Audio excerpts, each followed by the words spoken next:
भक्त गोरा तू भार।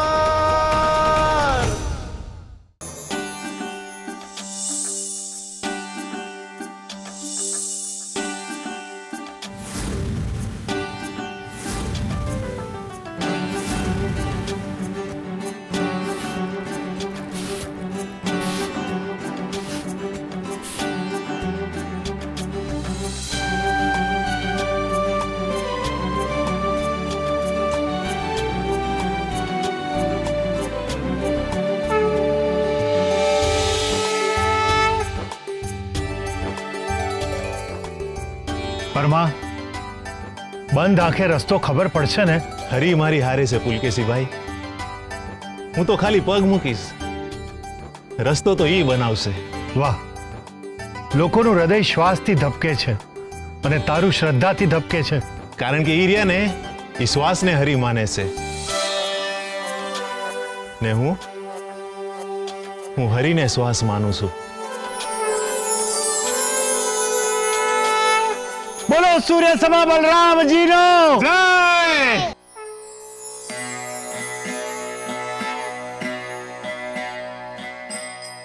આ ગાડો મારા ખભે છે હરી, અને હું તારા ખભે. અંબાડી લેજે વાલા હો.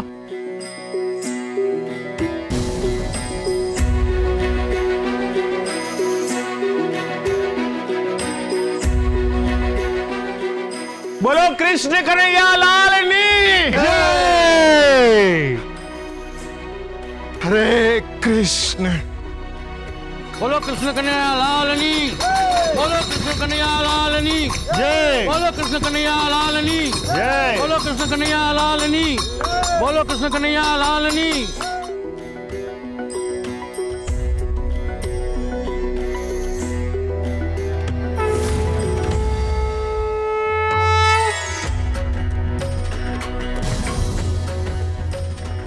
બોલો દેવી સુભદ્રાજીનો जय।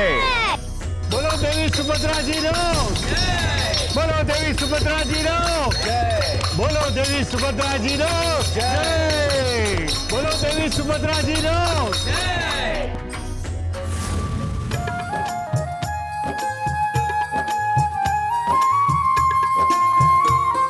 ગોરા બેટા, આંખે પટ્ટી છે અને રથ ભારે છે, તું ખેંચી શકીશ ને? હા કાકા, હું ખેંચી શકીશ. જો બેટા, હું તારી સાથે જ છું. હા, તું થાકી જાય ને તો દોરડું મને આપી દેજે. ના કાકા, હું નહીં થાકું. આ ઉત્સાહ તારા મનનો છે ગોરા, પણ તારા તનનો તો વિચાર કરવો પડે ને.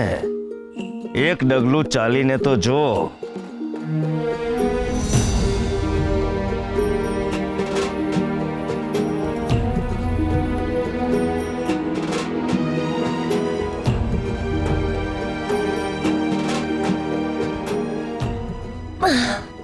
આ તો રથ હલાવી ન થકતો તો ખેંચી કેમ ન હગવાનો છે?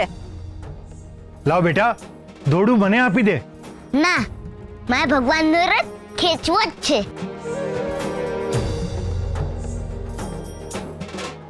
આ તાર ગજાન કામ નથ મેલી દે. ના કાકી, હું નહીં મેલું. બોલો શ્રી કૃષ્ણ કનૈયા લાલની જય.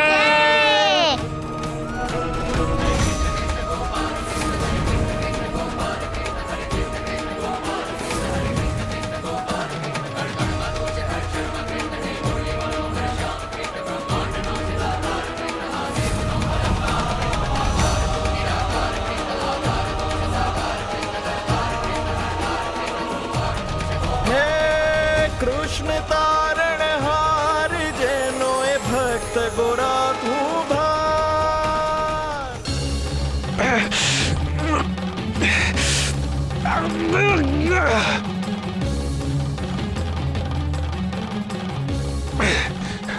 એ ભાઈ, તું કોઈ ધક્કો મારો ને.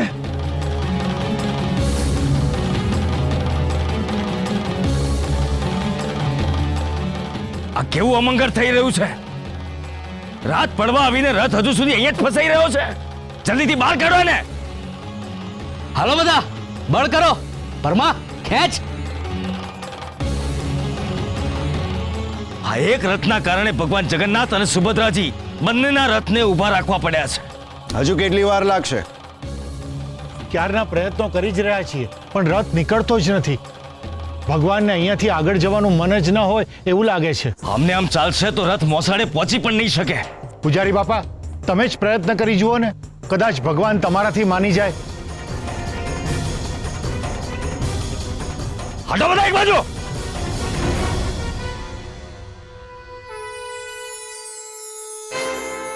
જય દ્વારિકાધીશ.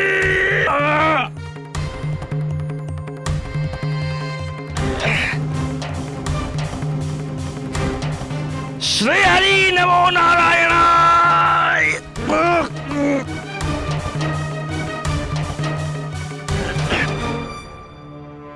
જોયું રાજન, આ બધું આ પરમાના લીધે થઈ રહ્યું છે. રસ્તામાં બીજે ક્યાંય નહીં ને રથ એના ઘરની સામે જ અટકી ગયો.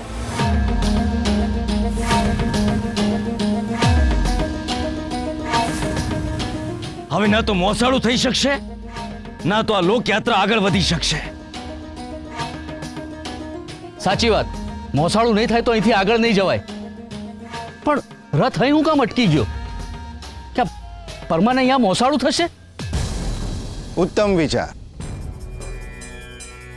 પરમા, રથ મૂકી દે. જો રથ પરમાના ઘર પાસે જ અટક્યો છે તો આપણે મોસાળું પરમાના ઘરે જ કરી દેવું જોઈએ.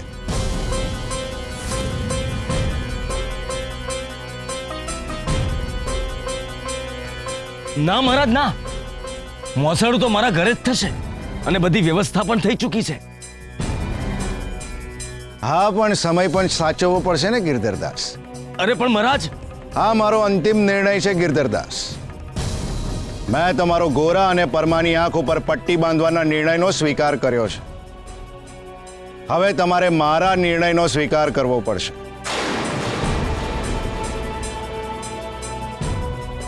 ભગવાનનું મોસાળું પરમાના ઘરે જ થશે.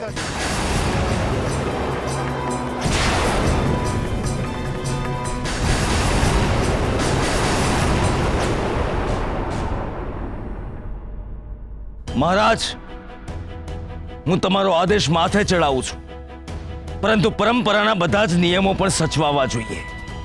કેવા નિયમો? નિયમ એવો છે રાજન કે જ્યાં મોસાળું થાય ત્યાં લોકયાત્રામાં આવેલા દરેક જણ માટે મહાપ્રસાદ થવો જોઈએ.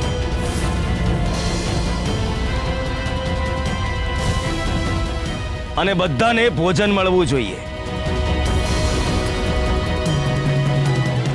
એટલે પરમાએ લોકયાત્રામાં આવેલા દરેક જણ માટે ભોજનની વ્યવસ્થા કરવી પડશે.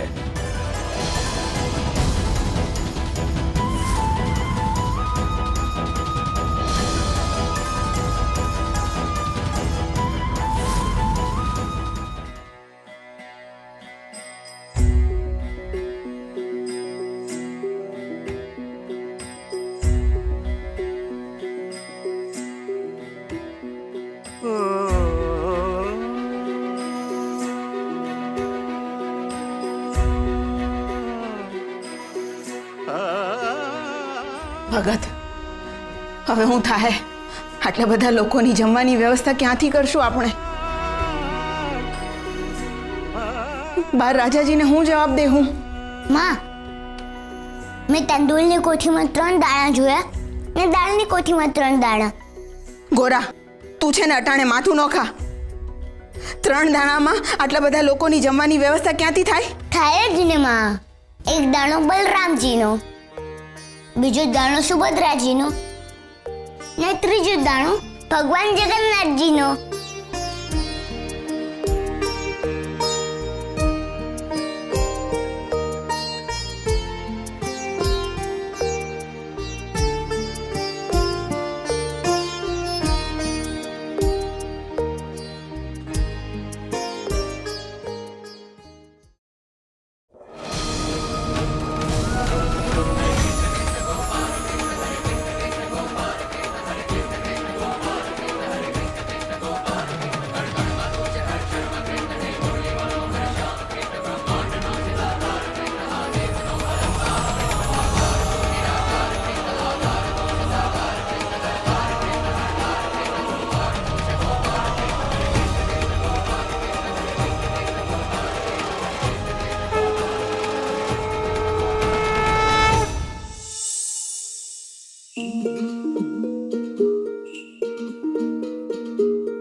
પૂજારી બાપા, આ ગરીબડાના ત્યાં આટલું ધાન આવ્યું ક્યાંથી?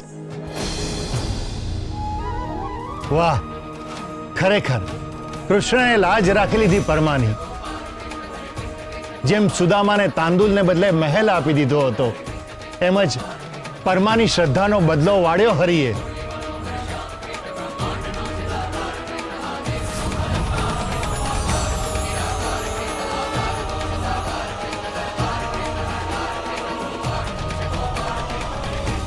બોલો શ્રી કૃષ્ણ કનૈયા લાલની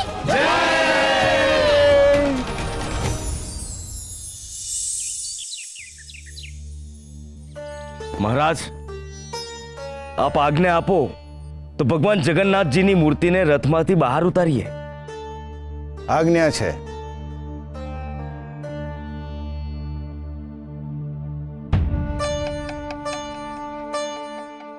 મારા આંખેથી બત્તી ખોલો.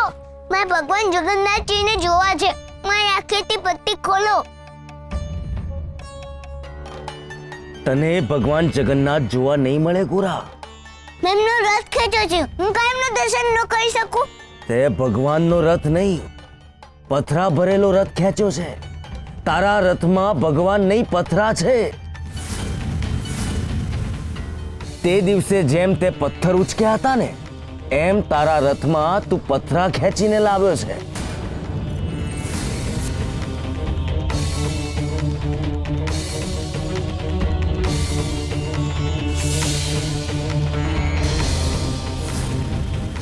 આ શું અનર્થ થઈ ગયો? રથમાં ભગવાન નહીં, પથરા છે.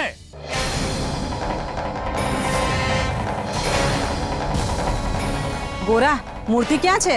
રથમાં તો પથરા છે. આ ગોરાએ જ મૂર્તિ ખોઈ નાખી હશે. મને પહેલેથી જ આ મૂર્ખ ઉપર શંકા હતી. રસ્તામાં મૂર્તિ એને ક્યાંક પાડી દીધી હશે. એ અશક્ય છે. મૂર્તિ પડી જાય ને કોઈને ખબર ના પડે એવું ના બને. અને કદાચ મૂર્તિ પડી ગઈ હોય તો રથ ખાલી હોવો જોઈએ ને, એમાં પથરા ક્યાંથી આવ્યા? હમણાં પૂજારી બાપાએ મને કાનમાં કીધું કે રથમાં પથરા છે, એટલે પથરા આવી ગયા હશે. હું કઈ રીતે ભગવાન જગન્નાથજીને જોઈશ? મને તો એમના દર્શન કરવા જ ન મળ્યા.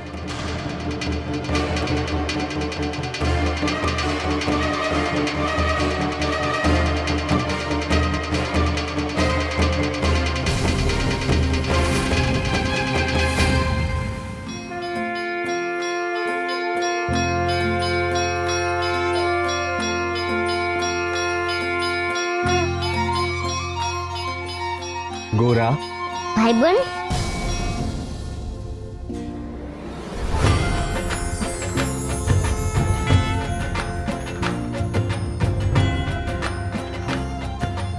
સારું થયું ભાઈબંધ કે તમે આવી ગયા. આ મૂર્તિ કોની છે?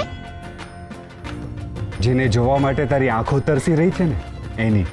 મારા જ બીજા સ્વરૂપ ભગવાન જગન્નાથની. આ જગન્નાથ ભગવાન છે? હા.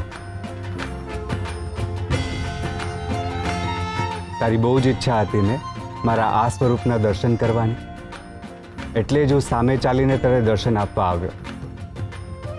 આ યાત્રાનો ઉદ્દેશ એ છે કે જે લોકો મારા દર્શન કરવા માટે અસમર્થ છે, હું એને સામે ચાલીને દર્શન આપું છું. અને સત્ય તો એ છે કે માત્ર મારા ભક્તોને જ મારા દર્શન કરવાની તાલાવેલી નથી હોતી. મારી પણ ઈચ્છા હોય છે મારા ભક્તોને મળવાની, અને એટલે જ તો આ યાત્રા નીકળે છે. જેમ ભક્ત ભગવાન વગર અધૂરો ગણાય, એવી જ રીતે ભગવાન એના ભક્તના શુદ્ધ પ્રેમ અને ભક્તિથી જ પૂરો થાય છે.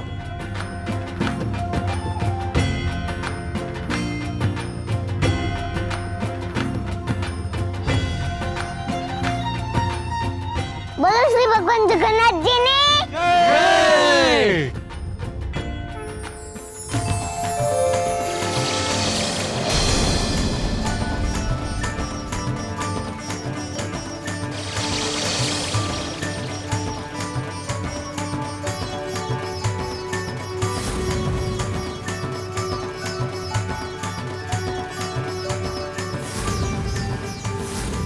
બોલો ભગવાન જગન્નાથની જય બોલો ભગવાન જગન્નાથની